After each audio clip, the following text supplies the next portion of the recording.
अस्सलाम वालेकुम व्यूवर्स, आज मैं आप लोगों के लिए बहुत ही क्विक से पाइनएप्पल डिज़र्ट की रेसिपी लेकर आई हूँ जो कि बामुश्किल बन के तैयार हो जाता है 10 मिनट के अंदर। 10 मिनट से भी कम टाइम लगता है इसको बनाने में और बहुत ही मज़ेदार बन के तैयार होता है। तो इस रेसिपी को लास्ट तक ज़रूर देखिएगा।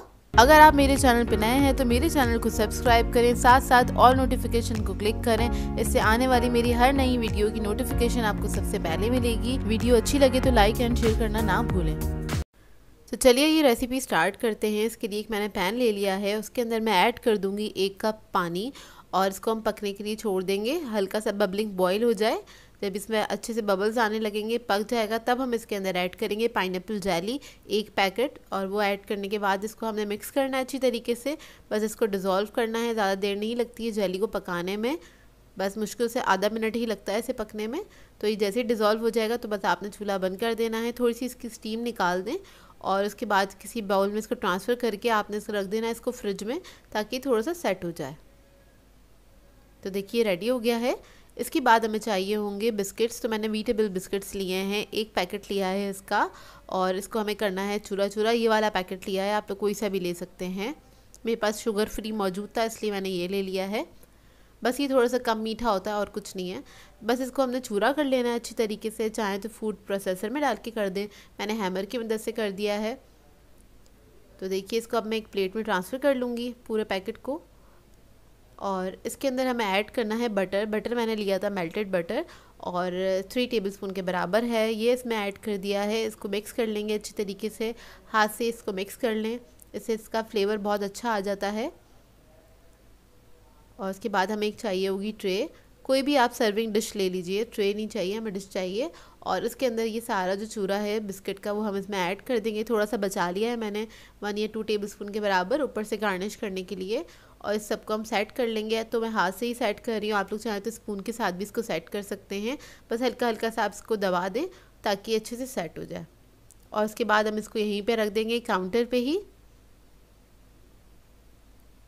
फिर हमें चाहिए होगी विपिंग क्रीम, 3/4 कप के बराबर है। ग्राम्स में मेजर करेंगे तो 150 ग्राम्स के बराबर है ये।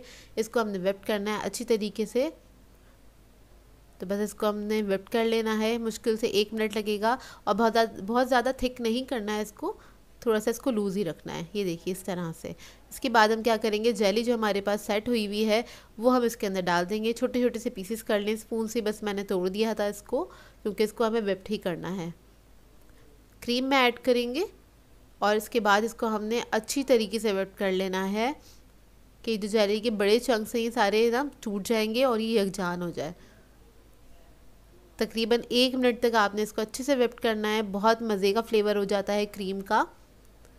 उसके बाद हमें चाहिए होंगे पाइनएप्पल के चंक्स। तो थोड़े से चंक्स ले लिए मैंने पाइनएप्पल के और थोड़े से इसके ऊपर हम ऐड कर देंगे बिस्किट के ऊपर। और जो क्रीम का मिक्सचर हमने बनाया था वो हम सारा इसके ऊपर डाल देंगे इस तरह से।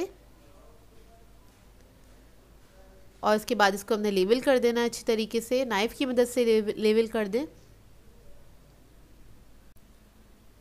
तो ये देखिए बस इसको हमने लेवल कर दिया है। लेवल करने के बाद क्या करना है, पाइनएप्पल के थोड़े से चंक्स ले लीजिएगा, वो इसके ऊपर आपने रख देने हैं। इसको जैसे भी डेकोरेट करना चाहते हैं आपकी अपनी मर्ज़ी है, अपनी मर्ज़ी के मुताबिक भी आप इसको डेकोरेट कर सकते हैं। उसके बाद थोड़े से मैंने आलमंड्स ले लिए थे, उसको मैंने स्लाइसेस में कट कर लिया था, वो इसके ऊपर ऐड कर देंगे इस तरह से। और ये बहुत जल्दी बनने वाला डिज़र्ट है, आपके घर में मेहमान आए आराम से आप इसको बना के फ़ौरन से इसको सर्व कर सकते हैं। मुश्किल से 10 मिनट लगते हैं, 10 मिनट से भी कम टाइम लगता है इसको बनने में। और जो बिस्किट्स के क्रम्स मैंने बचाए थे चारों तरफ से उसकी एक लेयर लगा दी है और इसको ठंडा करने के लिए रख दीजिएगा 1 से 2 घंटे के लिए। और जितना अच्छे से ठंडा करेंगे, टाइम देंगे, उतना अच्छा ये ठंडा ठंडा खाने में मज़ा आता है इसको। और आप जब अच्छे से ठंडा हो जाए उसके बाद आपने इसको सर्व करना है। तो ये देखिए इस तरह से इसका पूरा पीस कट के निकल जाता है बहुत आसानी से। और इसको आप डिनर पे सर्व कर सकते हैं, चाहे तो इवनिंग में भी आप लोग सर्व कर सकते हैं इसको। बहुत ही मज़ेदार बनता है, ट्राई ज़रूर कीजिएगा और अपना फ़ीडबैक ज़रूर दीजिएगा, बताइएगा ज़रूर कैसी लगी आपको ये रेसिपी। बहुत सिंपल सी रेसिपी है, जल्दी से ट्राई कीजिए और जल्दी से अपना फ़ीडबैक दीजिए। सो व्यूअर्स, अगर आप लोगों को मेरी रेसिपीज़ अच्छी लगती हैं तो मेरे चैनल को सब्सक्राइब करें, लाइक करें, कमेंट ज़रूर किया करें, शेयर भी ज़रूर किया करें अपने फ्रेंड्स के साथ, फैमिली के साथ। तो मुझे अपनी दुआ में याद रखिएगा। अल्लाह हाफ़िज़।